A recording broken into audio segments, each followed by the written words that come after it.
الرحمن الرحیم۔ صحیح بخاری حدیث نمبر 976۔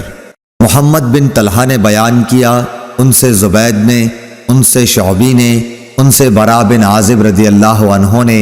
انہوں نے کہا کہ نبی کریم صلی اللہ علیہ وسلم عید الاضحیٰ کے دن بقیع کی طرف تشریف لے گئے اور 2 رکعت عید کی نماز پڑھائیں، پھر ہماری طرف چہرہ مبارک کر کے فرمایا کہ سب سے مقدم عبادت ہمارے اس دن کی یہ ہے کہ ہم پہلے نماز پڑھیں، پھر نماز اور خطبے سے لوٹ کر قربانی کریں، اس لیے جس نے اس طرح کیا اس نے ہماری سنت کے مطابق کیا، اور جس نے نماز سے پہلے ذبح کر دیا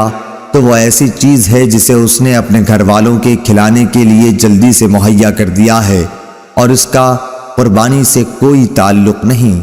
اس پر ایک شخص نے کھڑے ہو کر عرض کیا کہ یا رسول اللہ، میں نے تو پہلے ہی ذبح کر دیا، لیکن میرے پاس 1 سال کی پٹھیا ہے اور وہ دوندی بکری سے زیادہ بہتر ہے۔